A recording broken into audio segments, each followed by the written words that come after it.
saya hadir pertama kali dalam gelar perkara khusus karena sudah punya legal standing, sebelumnya tidak punya pada tanggal 9 Juli, 15 Desember punya legal standing dan bahkan ngelit tim Bala RRT di situ.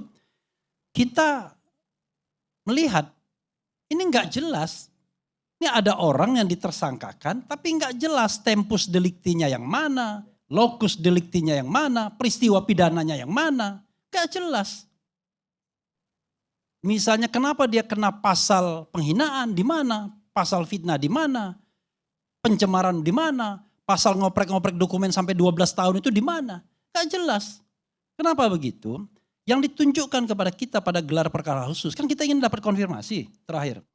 Hanyalah sebuah statement umum yang sifatnya data kuantitatif, yaitu lokus tempus deliktinya dari tanggal 22 Januari sampai tanggal 30 April 2025. You can imagine, panjang banget peristiwa yang mana. 22 Januari itu apa, 30 April apa. Oke, saya tolong. 22 Januari itu kiranya pertemuan TPUA, kan begitu. 30 April saat Pak Jokowi mengadukan peristiwa ini ke Polda Metro Jaya. Mereka ditanya apakah 22 Januari ini RRT ini ada? Enggak ada. Enggak ada di tempat itu. Jadi di lokus itu dia tidak ada, di tempus itu dia tidak ada. Di peristiwa itu dia tidak ada juga. Pernah juga ditanya soal peristiwa 26 Maret.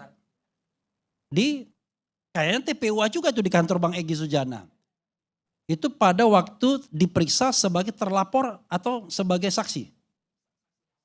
Di awal saksi. Enggak jelas juga. Jadi sampai sekarang kita nggak tahu sebenarnya mereka ini disangkakan dengan peristiwa apa, lokus apa, tempus apa. Bayangkan ini pidana, ultimum remedium, bukan kasus yang ini kan kasus yang bisa membuat pelanggaran hak asasi manusia. Tadi kita ke HAM, ke Komnas HAM mengadukan hal ini, dugaan pelanggaran hak asasi manusia dalam proses ini semua. Kita adukan soal ada dugaan diskriminasi, ya kan, berat sebelah. Kita adukan soal the right to information yang dilanggar, hak untuk menyampaikan opini yang juga dilanggar.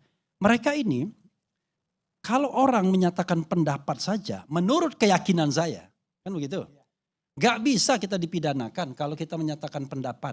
Walaupun pendapat itu salah, apalagi expert opinion. Pendapat ahli itu kan expert opinion, tapi kan yang diuji cuma